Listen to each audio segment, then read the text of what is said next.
Hello दोस्तों, नमस्कार। मैं यशवी सर आप लोगों का अपने यूट्यूब चैनल में स्वागत करता हूं। देखिए, भूमंडल यहाँ पर दिखाई पड़ रहा है आपका औद्योगिकरण के युग वाले चैप्टर में।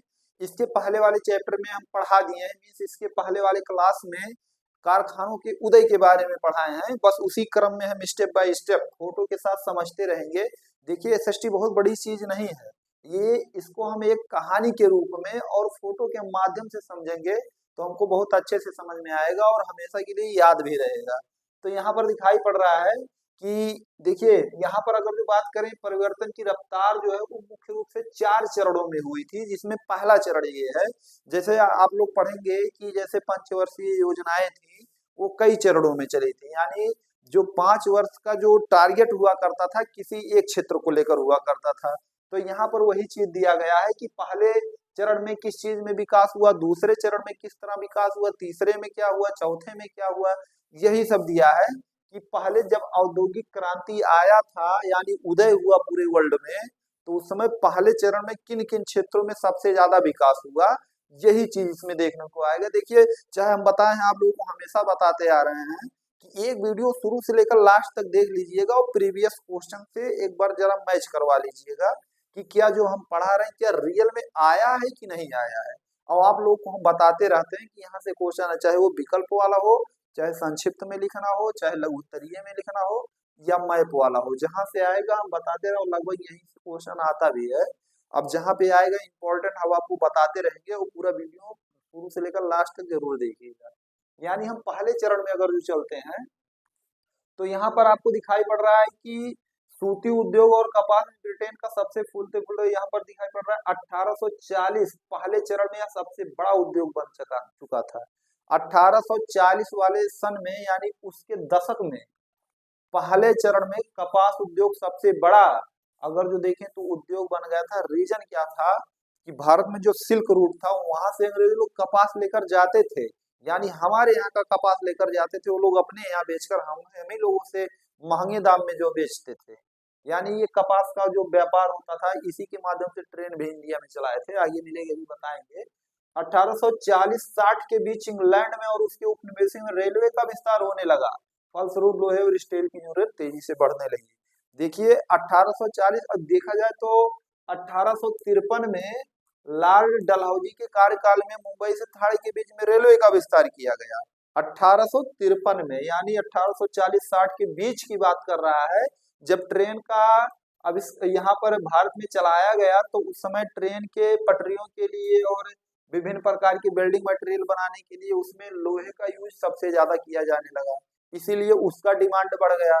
और इतना ही नहीं, एक टाइम ऐसा आ गया कि कपास को पीछे छोड़कर लोहा स्टील आगे निकल गया। यहाँ पर आपको दिखाई पड़ रहा है कितना तेज आगे निकल रहा है कि कपास यहाँ पर 1 गुना है और यहाँ पर दिया है 2 रेस, यहाँ 2 into 2, 2 गुना लोहा और स्टील का निर्यातक होना शुरू हो गया। 1873 में ब्रिटेन के लोहा और स्टील निर्यातक मूल्य लगभग 7.7 करोड़ पाउंड हो गया था। यह राशि इंग्लैंड में कपास निर्यातक मूल्य से दोगुनी थी, यानी दोगुनी कपास वाला जो निर्यात हो रहा था उससे 2 गुना हो गया था। मीन्स आप लोग अनुमान लगा सकते हैं कि एक टाइम ऐसा था कपास जब वो 220 पाउंड हो गया था 4 साल 5 साल के अंदर ही, यानी उसका लगभग 15 से 20 गुना बढ़ गया था। और यहाँ पर अगर जो देखें तो स्टील और लोहा ये काट कर अलग, मतलब काट कर उसका रेट 2 गुना हो गया। यानी रेलवे विस्तार और जो विभिन्न प्रकार के रोड और घर मकान बिल्डिंग्स बन रहे थे, क्योंकि मशीन का भी आविष्कार हो गया था उस समय, तो लोहे का डिमांड सबसे ज्यादा बढ़ना शुरू हो गया। देखिए, पहले चरण में तो बताएं स्टील लोहा कपास हो गया, और दूसरे चरण में आपको हम क्या बताने जा रहे हैं। देखिए, दूसरे चरण में नए उद्योग परंपरागत इतनी आसानी से किनारे पर नहीं ढकेल सकते। नए उद्योग जो उस समय नए उद्योग आ रहे थे, जैसे यहाँ पर दिखाई पड़ रहे हैं आपको 9वीं सदी के आखिरी में मीन्स जब 9वीं सदी खत्म हो रहा था, 19वीं सदी, तो यहाँ पर क्या दिखाई पड़ रहा है कि काम करने वाले कुल मजदूरों में 20% काम 20% भी कम लोग तकनीक के रूप में विकसित होने औद्योगिक क्षेत्र में काम करते थे। देखिए, यहाँ पर 20% से भी कम लोग, यानी अगर जो देखा जाए तो औद्योगिक क्षेत्र का जब विकास नहीं हुआ था तो जो मजदूर लोग काम कर रहे थे वहां पे 100% यानी 100 लोग अगर जो काम कर रहे थे तो विभिन्न प्रकार का मशीन बना। और जैसे इसके पहले वाले वीडियो में हम बताएं कि क्या क्या मशीनें बनी थी, तो देख लेंगे उसको। तो यहाँ पर देखिए 100% लोग काम करें, क्योंकि जो कताई बुनाई और डिजनाई और ये लपेटने वाला मशीन ये सब आ गया था, सूत काटने वाला आ गया था। यानी 10 लोग जहाँ काम कर रहे थे, एक व्यक्ति खड़ा होकर वो मशीन से काम कर देता था। 10 लोगों में एक व्यक्ति खड़ा होकर काम कर देता था। यहाँ पर दिया है 20%, यानी 100 यानी 100 लोगों में से केवल 20 लोग रह जाते थे, 80 लोग निकल गए। क्यों? क्योंकि मशीनों का निर्माण उस समय हो चुका था। आगे पॉइंट में यहाँ पर दिखाई पड़ रहा है, कपड़ा उद्योग में एक गतिशील उद्योग था। गतिशील मीन्स ये बढ़ता जा रहा था, ऐसा नहीं था स्टॉप ले लिया या उसी पर स्थिर रह गया। क्योंकि कपड़ा के बारे में आप लोग जान ही रहे हैं कि कुछ देश ऐसे थे उस टाइम जहां पर कपड़ा बीनना ही नहीं जानते, तो हमेशा वो बेचारे इधर उधर भटकते रहते थे, दूसरे देश से आते जाते रहते, व्यापारियों के माध्यम से महंगे दाम पे मिलते रहते थे। कई रीजन थे दिया है, लेकिन उनके उत्पादन का सबसे बड़ा हिस्सा कारखानों में नहीं बल्कि घरेलू इकाइयों में होता था। घरेलू इकाइयों में जो हाथ से बुनाई कढ़ाई करते रहते थे, वहां से इनको मिलता रहता था। आगे पॉइंट में तीसरा चरण है, यानी पहले इसके पहले वाले चरण में आपको पता चल गया कि किस प्रकार के लोग कंपनियों से बाहर हो गए मशीनों के निर्माण होने की वजह से। गतिशील कपड़ा उद्योग भी सामने आ गया। तीसरे चरण में क्या दिखाई पड़ रहा है? परंपरागत उद्योगों में परिवर्तन, गति भाग चलने वाली तथा उद्योगों से तय नहीं हो रही थी। यहाँ पर पॉइंट आपको दिखाई पड़ रहा है, परंपरागत उद्योग पूरी तरह से ठहराव की अवस्था में भी नहीं थे। परंपरागत उद्योग देखिए, ये आपको हम पढ़ाए हैं जियोग्राफी में। परंपरागत ऊर्जा के स्रोत नवीकरणीय और नवीकरणीय अनवीकरणीय, ये सब आपको जियोग्राफी में मिलेगा। क्या होता है पूरा डिटेल में वीडियो पड़ा हुआ, आप लोग एक बार जरूर देखिएगा। यहाँ पर दिया है खाद्य प्रसंस्करण, खाद्य मीन्स जो खाने वाली वस्तुएं थी। आगे पॉइंट में दिया है निर्माण, जो बिल्डिंग घर मकान पुलिया उलिया बन रहा था, ये सब है। पॉटरी, पॉटरी मीन्स जो कुम्हार लोग बनाते हैं, मिट्टी के बर्तन बनाते हैं। आगे पॉइंट में दिया कांच की काम में जो चूड़िया उड़िया होती हैं। चर्म सोधर, जो बेल्ट वेल्ट बनता था उस समय, देखिए कई प्रकार के सामान तब भी बनते रहते थे। यहाँ पर दिया है फर्नीचर, टेबल कुर्सी मेज औजारों का उत्पादन, यानी जो विभिन्न प्रकार के टूल्स बन रहे थे वो भी इसमें हो रहा था। आगे पॉइंट में यहाँ पर दिखाई पड़ेगा कि ये मुख्य रूप से साधारण और छोटे छोटे आविष्कारों का ही परिणाम थे। अगर जो देखा जाए तो कंपनियों में और फैक्ट्रियों में जो विभिन्न प्रकार के बन रहे थे सामान, उनसे ये लोग अलग थे। आगे पॉइंट में यहाँ पर यानी कि चौथा लास्ट चरण, यहाँ पर आपको क्या दिखाई पड़ेगा? 2-3 लोग का फोटो भी लगा है। जेम्स वाट, जेम्स वाट का नाम तो पूरे वर्ल्ड में भी प्रसिद्ध है, आप लोग जानते होंगे। जेम्स वाट कौन थे? वही भाप वाले इंजन।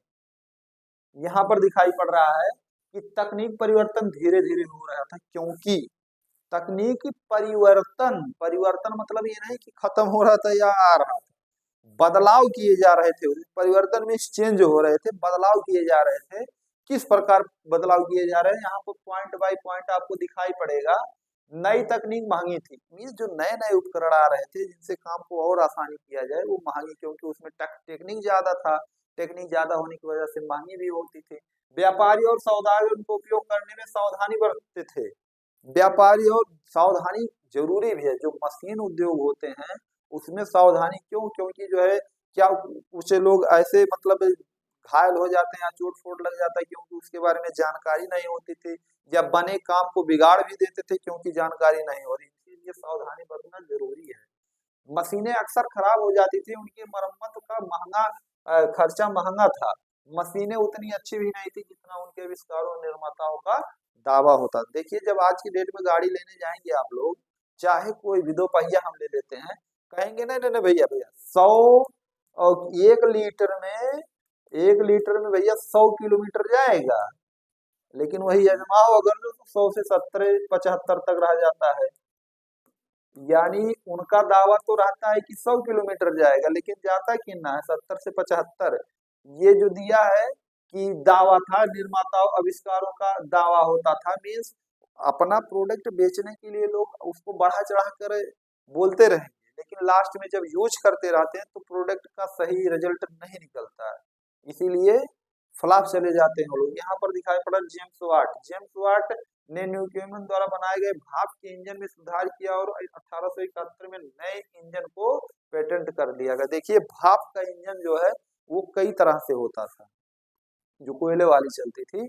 आप लोग देखेंगे लगभग इंग्लैंड वाला देखेंगे, यूट्यूब पे डालेंगे तो वहां पर भाप के इंजन के प्रकार टाइप्स ऑफ यहाँ पर दिखाई पड़ेगा, स्ट्रीम इंजन, तो वहां पर आपको दिखाई पड़ेगा कई प्रकार के इंजन दिखाई पड़ेंगे। तो जो हाई टेक्निक में और जो आधुनिकरण के अनुसार जो बदलाव किए गए थे, वही देखा जाए तो 1871 में सबसे टॉप मॉडल बना था उस समय। आगे पॉइंट में दिखाई पड़ा, उसके बाद देखा जाए तो जब 19वीं सदी लग गई, तो 19वीं सदी के बाद तो इलेक्ट्रिक इंजन आ गया और विभिन्न प्रकार के इंजन बनाए गए। खैर इसमें जेम्स वाट का बहुत बड़ा योगदान था ट्रेन के लिए, इसके लिए धन्यवाद भी देंगे उनको। यहाँ पर जो ये दिखाई पड़ रहा है, यहाँ पर मैथ्यू बुल्टन को सामने के सालों तक कोई खरीदार नहीं मिला। इस मॉडल का उत्पादन उनके दोस्त उद्योगपति मैथ्यू बुल्टन ने किया था। यहाँ पर जो दिखाई पड़ रहा है कि तेल शोधन, जो तेल वोल निकाला जाता है कुएं के नीचे से, तो ये आविष्कार किए थे। खैर इसका जिस देश में उत्पादन होता रहता है तेल का, वही लोग खरीदेंगे, और जहाँ पर पथड़े रहेगा, रेगिस्तान है, वो लोग क्या करेंगे, कुछ नहीं। यहाँ पर दिखाई पड़, देखिए चौथे चरण में और कुछ भी पॉइंट है दिया 19वीं सदी की शुरुआत तक, 19वीं सदी के शुरुआत। अब देखिए 19वीं सदी में आ गए, पूरे इंग्लैंड की बात कर रहा है इसमें, कि भाप के इंजन 321 इंजन थे, 321 इंजन हुआ करते थे। आगे पॉइंट में देखेंगे इसमें 80 इंजन सूती वस्त्र उद्योग में लगे थे। देखिए सूती वस्त्र उद्योग में जो पुल्ली को नचाने वाला काम होता था, देखिए इंजन अगर जो देखें तो सभी, कोई भी इंजन हो, चाहे कोई घर का इंजन हो, चाहे सिलाई मशीन को हो, चाहे ट्रैक्टर को हो, टाली को, कुछ भी कोई भी इंजन हो, उसमें एक चीज कॉमन होता है, उसके पुल्ली धुर को नचाना, यानी नाच गया तो इंजन चलना शुरू हो गया। यहीं पर आपको दिखाई पड़ रहा है कि जो सूती उद्योग में जो कंपनी, जो बड़ी बड़ी मशीनें लगी होती थी धागा काटने या डिजाइन करने या बीनने के लिए, तो हमेशा नचाने वाला काम करता था, तो उसमें दिखाई पड़ रहा था 80 इंजन शामिल थे। यहाँ पर उन उद्योग में 9 इंजन था, और बाकी इंजन जो है खनन, नहर, निर्माण और लौह में इस्तेमाल किए जा रहे थे। जैसे लौह में ये रेलगाड़ी उलगाड़ी भी आ जाएगा, उसी में कई प्रकार के। आगे पॉइंट में यहाँ पर दिखाई पड़ रहा है, हाँ देखेंगे दिया है, कई और उद्योग भाप के इंजनों से इस्तेमाल किए जा रहे, काफी समय बाद नहीं हुआ था। कई उद्योगपति भाप इंजनों का अपने आप अपनाने में भी बहुत हिचकिया रहे थे। देखिए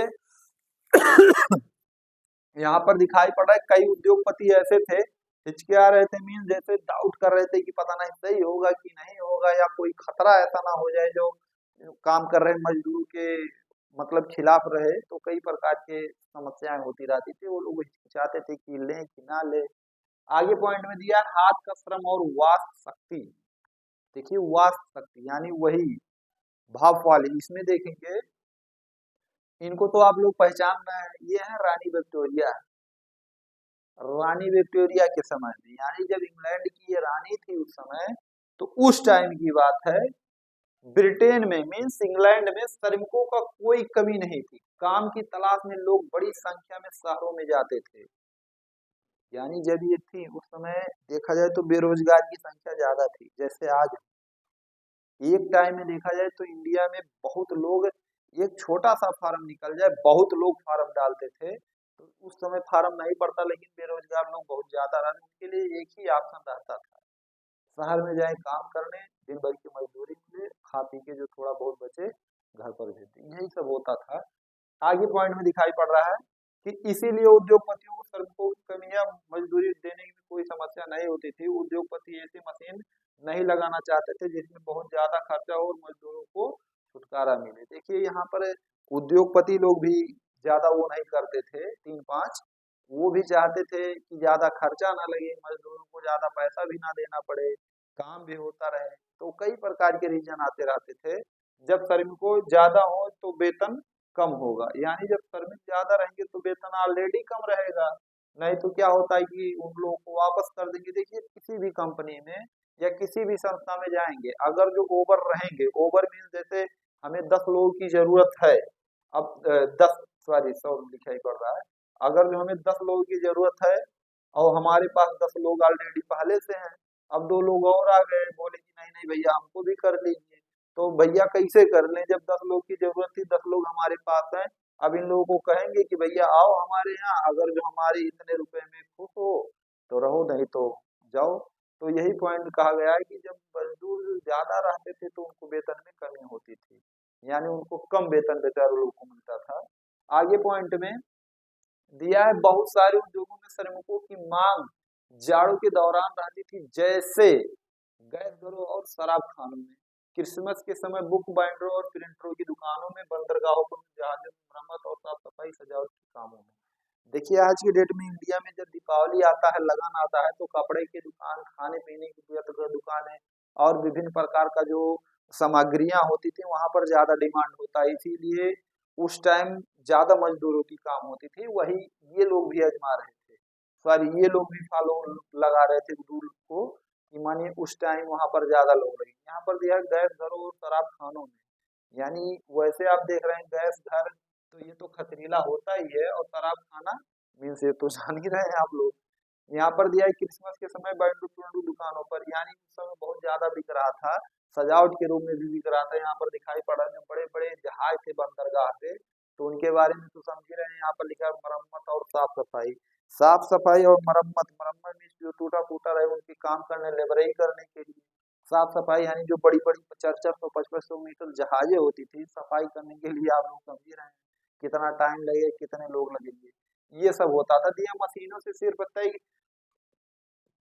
21 इकाई उत्पादन में बड़ी संख्या में बनाए जा रहे थे, और लेकिन बाजार में अक्सर बारीकी डिजाइन और खास आविष्कारों चीज वाली मांग होती थी, जो सिर्फ हाथ और पैर से तैयार किए जाते थे। इसमें देखेंगे कि बारीक डिजाइन और खास आकारों वाली चीजें, बारीक में जो सूक्ष्म डिजाइन की होती थी, जैसे ये मार्कर है, यानी यहाँ पर देखेंगे तो ये जो नोक जो जिस तरह बनाया गया है इस प्रोडक्ट से, तो ये बारीकी डिजाइन में आ जाता है। अब हम कोई फ्रेम बहुत बड़ा सा बनाए या दीवार का चारों कोना हम देखें तो ये बारीकी में नहीं है, कोई भी जाए लसप फसप कर दे वो भी मेंटेन हो जाए, क्योंकि उसमें कुछ डिजाइन डिजाइन नहीं करना रहे। यहाँ पर दिया है कि मांग रहती थी जो सिर्फ हाथ और पैर से तैयार किए जाते थे। हाथ पैर से मीन मशीन की बात इसमें नहीं कर रहा है, खासकर आज की डेट में घरों में या कोई वैसा प्रोडक्ट बन रहा है तो लोग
आ जाता है।